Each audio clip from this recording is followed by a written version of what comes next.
Olá, boa noite para você que nos acessa. Esse é o programa Move TV, o programa das startups na internet, no celular, no smartphone, onde mais você acessar. Nós estamos começando hoje aqui na UOL-TV, é nosso primeiro programa. Nós somos da revista Move, um site de economia criativa, inovação e empreendedorismo. E a gente vai falar aqui neste programa sempre sobre o mundo das startups, o ecossistema das startups, dicas, tutoriais, cases, histórias inspiradoras e muito conteúdo que vai ajudar você que tem uma startup ou pretende criar uma empresa, seja na área digital, em que setor for. A nossa ideia é justamente abordar aqui todo o universo que vai ajudar o empreendedor. Eu tenho aqui ao meu lado o Ricardo Tarza, que também é da revista Move, vai comandar o programa aqui. E aí, Ricardo, tudo bem? A gente está começando hoje, é importante a audiência de todos. A gente está focado em falar sobre startups, novos negócios, né, inovação.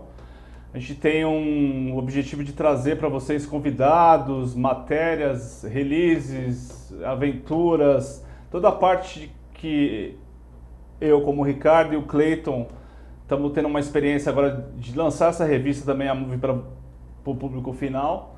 Então a gente espera que transmita um pouco dessa aventura, desse mundo da inovação junto com vocês, né? Hoje em dia a gente está com um projeto da revista Move.com.br, que é uma revista digital. A revista ela fala de inovação, fala de comportamento jovem, ela fala de entretenimento, né? E a gente tem hoje em dia parceiros, blogueiros que fazem um conteúdo super interessante. E estamos dando agora esse segundo passo, que é a televisão, Move TV. Exatamente. Bom, Ricardo, e até comentando aqui com os nossos amigos aí que estão acompanhando agora, e depois pela internet, porque o programa vai ficar disponível também aqui na UOL-TV e depois também na revista Move. É como você falou, né? O que nos motivou a fazer isso, né? Eu sou jornalista, sempre trabalhei na área de redação, tive algumas outras experiências também na área de comunicação. Você é publicitário, designer, trabalhando sempre em agência, né? Exatamente. E aí a gente teve essa ideia de montar a revista Move porque a gente queria empreender, né? Já há muito tempo que a gente conversava sobre criar um projeto de comunicação e na área digital, envolvendo diferentes linguagens, e aí isso que a vida vai levando, vai chegando a um determinado momento que a gente fala, bom, é agora que a gente vai fazer, né? E agora faz 2 meses que a gente está no ar, né? E a gente dá esse novo passo, né? E como é que você vê, Ricardo Tarza, o momento do empreendedorismo no Brasil? A gente vê que tem várias pessoas empreendendo na área de economia criativa, na área de digital. Falando em economia criativa, a área de gastronomia está tendo um boom, área de eventos, área de aplicativos, de mobilidade. Você que trabalha com agência, como é que você percebe todo esse movimento de empreendedorismo hoje? A gente está vendo uma certa mudança que é muito interessante para todo mundo, né? Que eu acho que tem... Eu estou trabalhando com publicidade, comecei com artes gráficas em 95, né? Em 99 eu fui para uma agência de pequenos porte, no final de 99 eu entrei numa agência de internet, né? Entrei numa agência chamada Agência Clique. E a Agência Clique ela cresceu com a internet brasileira, né? Acabou a Agência Clique, é uma outra história hoje em dia. Passei por várias agências e eu comecei com a internet e acabei voltando para o que a gente chama de 360 graus, né? Que é fazer tudo. Ou seja, um designer hoje, um publicitário, ele faz qualquer coisa, né? Ele cata um pequeno brief e consegue transformar. Eu acho que o que eu tenho como meta, e você como jornalista empreendedor, e essa versão publicitária, que é um momento criativo da gente, é o que todo mundo está tentando usar nessa parte de inovação, de tecnologia, né? Da internet das coisas, né? Hoje eu estava com um cliente que ele... É um cliente de eventos, ele começou a falar para mim que eu não tinha que mostrar o evento, por exemplo, automotivo ou de mecânica como mecânica. E sim, eu tinha que mostrar esse evento de mecânica como se fosse robótica, né? E aí, aí eu cheguei para ele e falei assim, puxa, você falou tudo que eu queria escutar do cliente, né? Então a gente está numa fase da mudança que o próprio cliente está trazendo a novidade para a gente, né? Então, você que tem um pequeno negócio, ou você que é publicitário, ou você que tem uma pequena startup de negócio, quer fazer tecnologia e fazer isso acontecer, acho que é o momento da transformação, da mudança, né? Acho que a gente tem que aproveitar um pouco disso. E tem uma questão que eu achei interessante dentro de tudo isso que você falou, Ricardo, que é o seguinte: no Brasil, a gente não tem uma cultura empreendedora tão desenvolvida como tem nos Estados Unidos ou em outros países, principalmente nos Estados Unidos, né, que já desde de adolescência e já entrando na universidade, as pessoas a maioria dos jovens já tem uma ideia de empreender. E no Brasil nunca foi assim, pelo menos não em larga escala. Mas agora parece que está mudando, né? A gente já começa a ver universitários, gente que até antes da faculdade, inclusive, já está montando aplicativo, pensando em empresa. Agora, tem toda uma questão aí também que é importante, que é assim, precisa buscar preparação, né? Precisa buscar informação, precisa buscar os seus mentores, né? Acho que a ideia do programa é um pouco essa também, mostrar esses mentores. Uma coisa que é bem legal, assim, eu fiz uma pós-graduação há 2 anos atrás em branding, na Belas Artes, né? E eu já tinha a Dream One, já tinha a minha empresa, que é uma agência que eu sou um dos sócios. E eu levei Eu levei uma experiência que o próprio professor não tinha na época, né? Hoje em dia, os cursos de Design Thinking, ele aproveita isso, que é o que as faculdades estão tentando fazer, né? Você vai em um portal de inovação, alguma coisa, você sempre está vendo que o trabalho final do curso hoje em dia é você montar uma startup, né? Se você quer tirar média, você ter nota e objetivo é você montar uma empresa. Então isso hoje é fundamental no sistema de ensino. O Brasil tem uma certa preocupação em novas empresas, em novos empreendedores. Claro que sim, porque a gente está com uma folha de pagamento hoje em dia mais restrita, né? A CLT está cada vez menos divulgada, a gente divulga uma parte de startup ou novos negócios e esse cara é um pequeno empreendedor. Então o Brasil está mudando nesse sentido, que os Estados Unidos já está há muito tempo à frente, né? Só que eu acho que a gente tem o brasileiro tem aquele jeitinho, né? Que pode ser bom, pode ser ruim, que talvez seja uma coisa importante de gerar receita, de sair do zero e conseguir vencer, de transformar, né? Eu acho que até a gente abrir um pouco, a gente vai trazer pessoas e exemplo de gente que foi do nada a um empreendimento maior, né? Ou de uma coisa que não era nada criativa, ele conseguiu mudar, né? Vamos trazer parceiros para mostrar para a gente o que é esse mundo e como você consegue chegar no objetivo de uma startup ou um negócio inovador que seja promissor. Eu acho que é isso. E por falar nisso, Tarza, trazer gente que começou, montou uma empresa há muitos anos, avançou, desenvolveu, já tem uma bagagem, uma história para contar como empreendedor e também como executivo do mercado de comunicação, do mercado digital, né? Como você falou, a gente vai sempre trazer alguém aqui no programa, Sim. Vai ter participações por Skype também, em interatividade, a gente também quer a participação de todo mundo. E no programa de hoje nós temos aqui o Ricardo Almeida, que está aqui ao nosso lado. Ricardo Almeida é parceiro já de muitos anos aí de mercado digital, de mercado de internet. O Ricardo Almeida é sócio e um dos fundadores do Clube de Autores, que é uma plataforma de autopublicação, primeira no Brasil e primeira na América Latina também. Primeira na América Latina. Primeira na América Latina também. Ele vai contar pra gente o que é exatamente o Clube de Autores, como funciona e no meio da conversa também nós vamos abordar como a figura do autor hoje também tem que ter uma coisa de empreendedor, né? O autor também tem que ser um empreendedor, ele tem que promover o seu livro, ele tem que formar uma comunidade. É um pouco da conversa que a gente vai ter aqui hoje com o Ricardo. Então, o Ricardo também, ele foi eleito, inclusive, o ano passado, o empreendedor do ano na Inglaterra, numa premiação da British Council, né? Justamente por causa da experiência dele no Clube de Autores. Ele vai contar isso pra gente aqui hoje. Então, Ricardo, muito prazer ter você aqui no Move TV. Bom, prazer é todo meu, boa noite a todos. E o Clube de Autores, ele de certa maneira, bom, ele é um case de sucesso, ele existe desde 2009, então só o fato de a gente já estar ali há 6 anos no mundo de startups já garante uma certa consistência. Mas o que eu diria que assim, o primeiro ponto do Clube de Autores, de como e por que ele funcionou, é algo que normalmente a gente acaba vendo passar batido em boa parte das empresas que surgem, que é ter um problema concreto para resolver. Então, o que mais tem as startups focadas em soluções fantásticas para problemas absolutamente inexistentes, né? No caso do Clube de Autores, uma das coisas que a gente fez foi entender qual era o grande problema do escritor brasileiro. E o grande problema é que ele tinha duas grandes maneiras para publicar o seu livro. A maneira número 1 é ser patrocinado por alguma editora. Isso era um modelo raro, é cada vez mais raro, aliás, é dificílimo você achar uma editora hoje que banque um livro que já não seja de algum best-seller ou nacional ou internacional, mas principalmente internacionais. E o segundo modelo é você pagar para o livro ser publicado.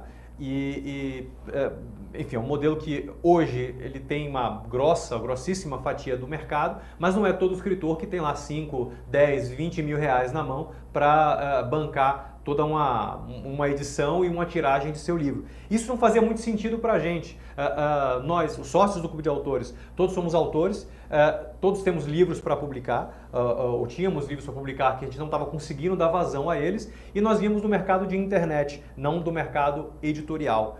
E isso acabou ajudando muita coisa. Então o que a gente fez foi basicamente juntar o útil ao óbvio e estruturar um modelo de autopublicação, onde todo e qualquer escritor poderia entrar ou pudesse entrar, publicar o seu livro online, fazer todas as configurações, diagramação, etc., tudo pela própria plataforma, dizer quanto que ele queria ganhar de direitos autorais por venda e o livro ficava ali disposto na plataforma. Em uma versão e-book, ele já era automaticamente distribuído para Apple, Amazon, Saraiva, Kobo, para basicamente todas as plataformas, ou pelo menos as principais. E na versão impressa, e esse no final das contas acabou sendo um grande diferencial, na versão impressa a gente teceu acordos com redes gráficas, então o comprador, o leitor lá na ponta, ele comprava pelo próprio site, num período aí de 5 dias o livro estava ali impresso, pronto na mão dele, né? Então isso de fato acabou resolvendo um problema que era muito grande dos autores. Tanto é que aí, nesse período de 6 anos, a gente hoje tem alguma coisa como 50 e poucos mil títulos publicados no clube. E só para dar uma ideia do que isso significa, hoje 10% de todos os livros publicados anualmente no Brasil passam por nós. Os outros 90% estão espalhados aí por um mercado absolutamente fragmentado e gigante. E é um volume que cresce a cada dia que passa. Quer dizer, todo dia a gente tem de 25 a 30 novos livros que são publicados na plataforma do clube. E lá dentro é uma super cauda longa, de todos os gêneros, de todos os temas, o que acabou puxando o negócio e dando ao negócio uma vida própria no sentido de gerar verticais mais especializadas, marketplaces com profissionais, enfim, aí são outras histórias, mas são histórias absolutamente vinculadas ao surgimento de uma startup e ao crescimento de uma empresa de verdade. Então, a partir do momento que ela cresce, ela acaba aglomerando mais demandas, demandando mais inovações e crescendo quase que como uma teia de aranha, né? Agora, Ricardo, no negócio clube de autores ou de autopublicação, o ponto-chave aí é a questão gráfica. E me parece que como é que vocês resolveram a questão da impressão por demanda? Porque isso, o grande problema que o autor enfrentava antes é que ele tinha que, por exemplo, a tiragem mínima costumava ser 500 exemplares, né? Sim. E isso era uma nota... Como é que vocês resolveram essa equação? Na verdade, assim, você tem toda uma contextualização de problemas ali dentro. Então, primeiro, resolver o problema do autor viabilizando a publicação de um e-book entra nesse ponto que eu comentei no começo de ser uma baita de uma solução para um problema inexistente. Nesse caso, não que seja um problema inexistente, mas a base de brasileiros que costumam ler e-book está hoje em 3%. 3% é nada, é muito pouco. Está crescendo bastante, etc. Tá, mas 3% é muito pouco. Então não adianta você ter uma baita solução para resolver 3% dos problemas e ignorar os outros 97%. Né? Então a gente se focou primordialmente nesses 97%. Grande problema que existia ali ok, você tem uma tiragem mínima de 500 exemplares, você bancou, está com 500 livros ali na sua gaveta, baita gaveta que você vai precisar, aliás. O que você vai fazer com isso? Você vai sair você mesmo de livraria em livraria, e se você conseguir acordos com livraria, esse livro vai ficar lá na última prateleira de alguma livraria, qualquer que seja ela, quem garante que alguém vai chegar nele e comprar? Então a questão ali era outra. A questão era viabilizar a publicação sem que esse mínimo fosse necessário. E não foi uma engenharia fácil. Foram N rodadas de negociação, convencimento de parceiros, troca de parceiros no meio do caminho. Então hoje a gente trabalha com uma rede de gráficas que é a Alpha Graphics, que tem uma característica muito peculiar de ter pequenas gráficas, mais no estilo de boutique, espalhadas pelo Brasil como um todo. Então isso viabiliza com que a gente distribua a demanda do próprio clube. Né? Então só isso já acabou resolvendo. A partir daí foi uma batalha de preço. Então era brigar para que o preço médio de um livro impresso, já incluindo direitos autorais, já incluindo absolutamente tudo, ficasse exatamente na média do preço de um livro com características semelhantes em uma livraria qualquer. No final das contas, quando você fala de uma tiragem de 500, de 1.000, de 5.000 exemplares, você está falando de uma impressão em escala. No caso do clube, a gente tem uma impressão individual em escala. A gente tem um monte de pedidos unitários, de pedidos individuais. É um modelo diferente, é um modelo mental diferente, requer uma tecnologia diferente que integre com a esteira gráfica cada um dos pedidos. Então tem todo, é um negócio, é um outro negócio. Tecnologicamente, de fato, ele é algo complexo e operacionalmente também é algo complexo. Mas ser complexo, nem de longe, significa ser impossível. Né? Exatamente. Antes de passar a palavra aqui para o Taz, eu vou só dar o toque para a Voz da Consciência, Sérgio. Daqui a pouco nós vamos ter o Skype, você que está assistindo a gente vai ter a participação do Fernando Amaral, especialista em redes sociais, que vai dar dicas de redes sociais aqui para os empreendedores, para a startup. Então vou dar um toque para o Sérgio, só por favor deixar já tudo engatilhado. Alguma pergunta, Mr. Taz? Eu queria falar para ele assim, né, Ricardo? A gente, logo no começo, o modelo de negócio quando você pensou no clube de autores, você definiu uma estratégia, vamos dizer assim, a meta era fazer o impresso acontecer ou era para vender online e depois você foram transformando as coisas no decorrer da história? Foi ao contrário. Pelo seguinte, uma das coisas que a gente identificou, e houve um trabalho de redes sociais muito intenso feito para entender quem é o autor, quem é que está ditando as regras do mercado editorial, quem são os grandes formadores de opinião. Quando a gente começou a perceber o cenário, porque novamente nós não éramos do mercado editorial, a primeira coisa que a gente entendeu foi que havia um preconceito generalizado com relação à publicação de e-books. Quase como se o mercado entendesse, o mercado vai como uma entidade abstrata, entendesse que e-book não é livro. E assim, do ponto de vista de uma startup, não cabia a nós brigar com esse preconceito. Se era essa a onda do mercado naquele momento, lá nos distantes idos de 2009, a gente precisava se adaptar a isso. Então o que a gente fez? A gente começou só com impresso, a gente não tinha e-book. E-book era super fácil, você já tem um arquivo, já tem tudo, era o mais fácil de tudo. Só que a gente começou com impresso, para poder marcar que a gente, na opinião novamente, do mercado, a gente estava trabalhando com livro.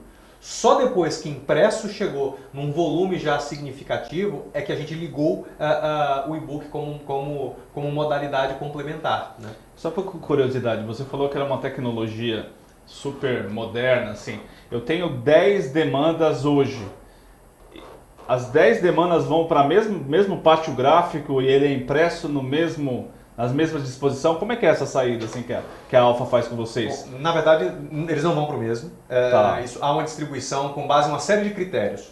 Um dos critérios, por exemplo, é se o comprador do livro, o leitor, estiver lá no Rio de Janeiro, na zona sul do Rio, e ele quiser comprar e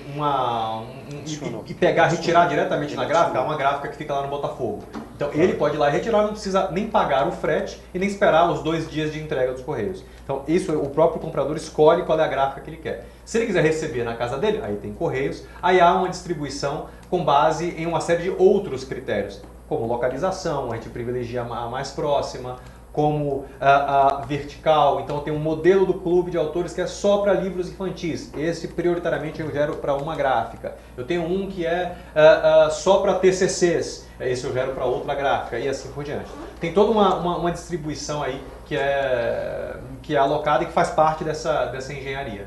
E Ricardo, agora falando mais diretamente do autor, a gente a figura, e quando a gente fala de autor no clube de autor, a gente está falando de tudo, desde o autor de poesia, do autor de romance ao autor técnico, né? Então tem advogados, tem coach, é bem variado, né? Agora, o clube de autores, essa realidade digital, exige uma postura diferente, né? Ou seja, ele tem que promover o seu próprio livro. E aí, vocês ajudam o autor? Como é que funciona? A gente ajuda com conteúdo. Todo tipo de conteúdo, informação, curso online, eventos, tudo gratuito. Tudo sempre gratuito para ele. Agora, Eu não diria que existe uma mudança de postura. Existe mais uma percepção de mudança de postura. O que eu quero dizer com isso? Todo autor, do Gutenberg para frente, todo autor, ele sempre precisou trabalhar na divulgação de sua obra. O autor é um empreendedor. Ele tem que batalhar pelo seu público. Ele tem que formar sua base de conteúdo. Há uma sensação romântica de que lá atrás o Machado de Assis escrevia livros fabulosos e aí alguém descobriu ele e ele aconteceu. Isso não existe. O Machado de Assis é das poucas pessoas que ficaram, dos poucos gênios que ficaram, de uma época que provavelmente tinham muitos gênios, muitos que acabaram na obscuridade. O que ele fez de diferente desses outros? Além, é óbvio, de escrever peças absolutamente geniais. Mas tem uma coisa que é um ponto comum de 100% dos autores que estão no clube e em qualquer outro lugar do mundo, é que todo mundo acredita que a sua obra é genial. Isso é normal, né? Faz parte do mercado, senão não escreveria e não publicaria.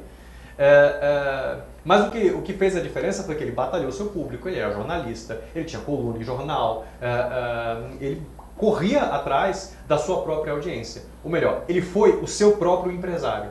Hoje, autor de sucesso é o seu próprio empresário. O autor que acredita que basta publicar, sentar e esperar choverem os seus direitos autorais, ele nunca vai chegar a lugar nenhum. Eu acho que a gente está hoje em dia tendo uma demanda online, não sei se, na minha visão, acho que pode ser a sua também. O espectador, ele está virando astro, né? A rede social, ela facilita hoje em dia essa divulgação. Você acha que tem a ver? O teu modelo de negócio, ela com a rede social teve uma venda melhor, uma disposição de marketing melhor? Como é que vocês usam a rede social hoje em dia para desenvolver esse produto? Lá atrás, no passado, quando rede social não existia, a gente vivia num mercado de conteúdo que ele era essencialmente pautado pela escassez. De alguma maneira você precisava construir o seu público, construir seus relacionamentos para chegar em alguma editora, para conseguir costurar uma divulgação e pronto. E de repente você tinha lá uma livraria tradicional com uma seleção de livros. As ferramentas de marketing, elas eram, em sua grande maioria, ferramentas de massa e, portanto, caras e inacessíveis para a maioria das pessoas. Hoje isso já não acontece mais. Então hoje a gente não está mais no mercado que é pautado pela escassez e sim pela abundância. A gente tem muito conteúdo. E da mesma forma que a gente tem muito conteúdo, a gente tem também muita ferramenta para promover este conteúdo. Então você não precisa mais depender de grandes fortunas, de grandes relacionamentos, de grandes estratégias de convencimento de formadores de opinião para conseguir fazer o seu livro chegar no seu autor. Você consegue você mesmo ser este formador de opinião, montar a sua estratégia e trilhar os seus rumos. Então isso ficou muito mais acessível para o usuário. Tanto é que a grande maior parte dos livros hoje que a gente conhece nasceram de autopublicação. Os grandes best-sellers nasceram de autopublicação. 50 Tons de Cinza foi um livro autopublicado lá na Austrália, né? E chegou até onde é hoje. Não fossem as redes sociais, não fosse tudo isso que a gente já está habituado a chamar da era da informação, muitos desses grandes livros não seriam possíveis, né? E Ricardo, que dicas você dá para um autor que está nos assistindo agora, ou que pretende lançar um livro, para ele poder bombar nas redes sociais e vender bem? Eu te diria que é a mesma dica, principalmente a mesma dica que serve para qualquer empreendedor, uma vez que autor e empreendedor estão ali na mesma categoria. Montar a sua estratégia e ignorar, deixar de lado qualquer esperança de que vai aparecer alguma alma caridosa, algum anjo que vai executar essa estratégia por você. Isso não vai acontecer. Arregace as mangas e trabalhe na divulgação e no público e na estratégia de marketing do seu livro de uma maneira muito mais intensa até do que você escreveu o livro, né? Vai dar muito mais trabalho, sem a menor sombra de dúvidas. Mas não há como abrir mão desse trabalho. Então arregace as mangas, pesquise o que tem por aí, tem muita novidade, tem muita rede, tem muita maneira de você formar o seu público, de você cativar o seu público, se fazer presente. Quer dizer, pegue todos os grandes ensinamentos de marketing que novamente estão aí à disposição, abertos, gratuitos, e aplique para si mesmo. A partir do momento que o autor veste a camisa de seu autor empresário, ele começa a ter chances muito maiores de acontecer. Maravilha. Bom, daqui a pouquinho, Sérgio, nossa voz da consciência, nós vamos entrar por Skype. Por favor, me diga já se está tudo ok aí. Mr. Tarzan, mais alguma pergunta aqui para o nosso amigo? Acho que a gente... Você tem vontade de escrever um livro contando suas peripécias? Porque o Ricardo Tarza, além de especialista em internet, é um skatista também, né? O sujeito, desde o...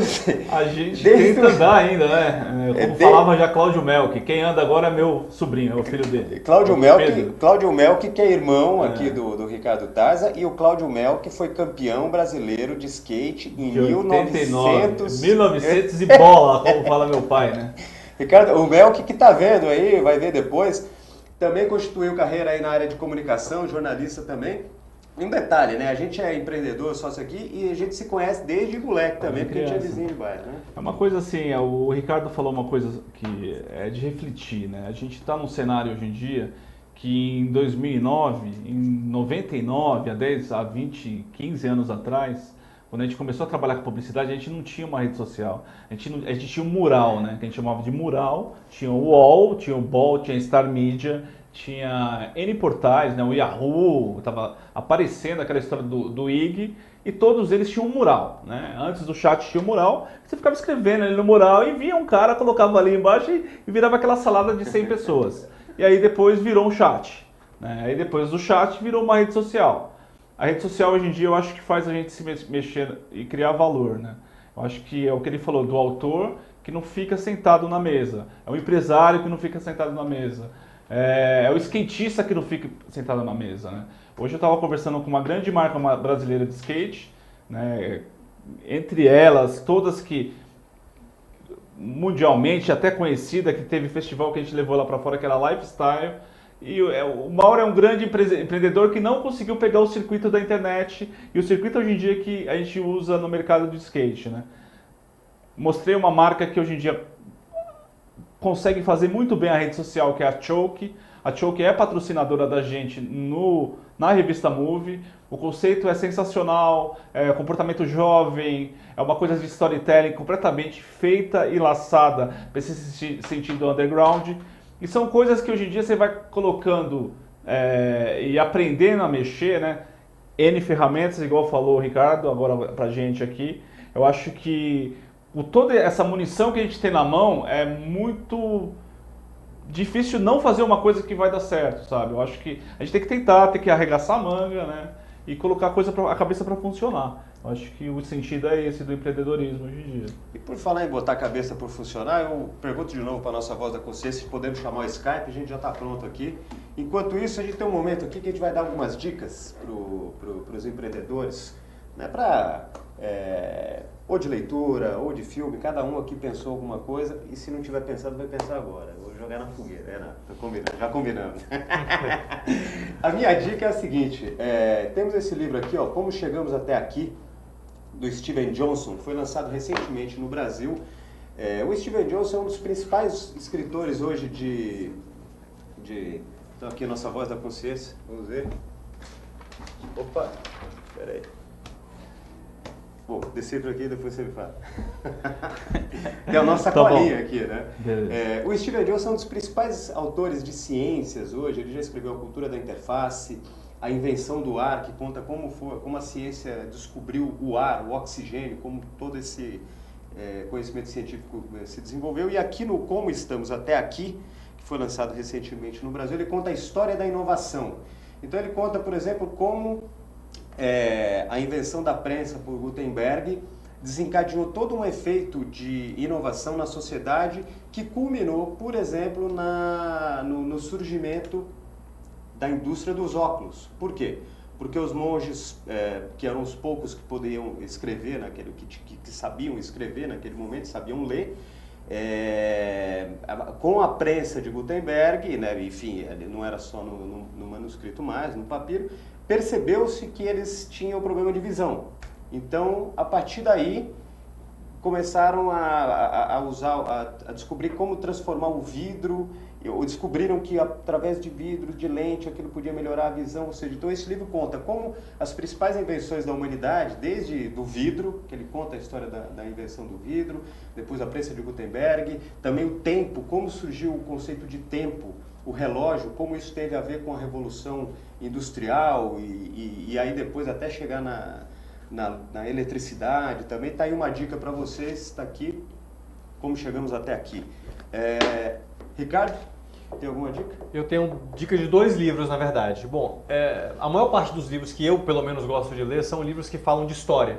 Porque eu acho que boa parte das ferramentas que qualquer empreendedor precisa já foram registradas no passado. E são, no meu caso, pelo menos, eu gosto muito de ler livros sobre guerras, sobre civilizações e assim por diante, porque as grandes estratégias, nos momentos mais nervosos, que são os momentos que envolvem conflitos, mortes, civilizações se sobrepondo umas às outras, são os momentos onde as estratégias mais brilhantes acabam acontecendo. Então, um dos livros se chama Maratona, que é do Richard Billows. Então, é um livro sobre a Batalha de Maratona, que aconteceu ali entre os atenienses e o Império Persa. É fabuloso, porque no final das contas ficou célebre por conta da corrida de das pessoas da cidade, da Baía de Maratona até Atenas. Mas no final das contas foi uma maneira de um exército minúsculo grego conseguir enganar o maior exército da época, que era o exército persa, e ganhar a guerra de uma maneira absolutamente em desvantagem. Então é uma história de estratégia fabulosa. E o segundo é um que chama A Guerra dos Três Deuses, do Peter Crawford, que ele basicamente conta como que a civilização moderna acabou nascendo a partir do conflito do cristianismo, e aí nesse caso personificado principalmente por Constantinopla, na Idade Média, versus a civilização persa, e os dois em uma batalha ali por séculos e séculos entre eles, por dominação, até que surgiu o islamismo, que é o terceiro deus, né? Lá nos cafundós do Oriente Médio, e aniquilou por completo a religião persa, que era o zoroastrianismo, e pegou aí boa parte do cristianismo também. Então essa guerra dos três deuses inclui uma série de estratégias militares que passou por gerações e mais gerações ali de imperadores e líderes, que é absolutamente fabuloso para se entender como mover a cabeça das pessoas. Maravilha. Belas dicas, Ricardo. Agora, já para a gente encerrar o programa, eu vou pedir para o nosso amigo Tarza, o que você separou para o programa de hoje? Cara, eu vou ser marqueteiro aqui. Eu vou falar de uma série que eu adorei, que eu acabei de assistir na Netflix, que chama Demolidor, que é um super-herói da vida real, que é aquela coisa que não é fictícia, que eu acho que todo mundo vai curtir, né? Ele tá na 3ª temporada, e como minha mulher fala, é o autêntico ceguinho que só leva porrada. E eu vou dar uma dica para o pessoal acessar a revista Movie, se o Cleiton vai postar para mim hoje, é uma dica de um filme novo do Tarantino, que a gente vai dar um teaserzinho, que é o 8 Odiados, com Samuel Jackson, num papel de protagonista, que é bem legal assistir o teaser, dia 25 de dezembro, tá no cinema. Vai ter que esperar até dia 25 de dezembro. Sim, mas o teaser já tá rodando. Mas vale a pena. Sempre tá me lembrando do jeito do Tarantino de ver a coisa. Tarantino sempre vale, né? Então tá bom. Muito obrigado, gente, por estar aqui com a gente nesse programa, na estreia do programa Movie TV. Reforçando o convite do Ricardo Tarza, revistamove.com.br. A gente vai postar a questão do Tarantino e outras dicas. Exatamente. Também. Essas dicas que a gente comentou aqui, a gente vai fazer um post para colocar lá, tá bom? Quarta-feira, das 20 horas às 21, Movie TV, e no site movietv.com.br e no site da OTV. Obrigado, até lá. Valeu, acessa lá.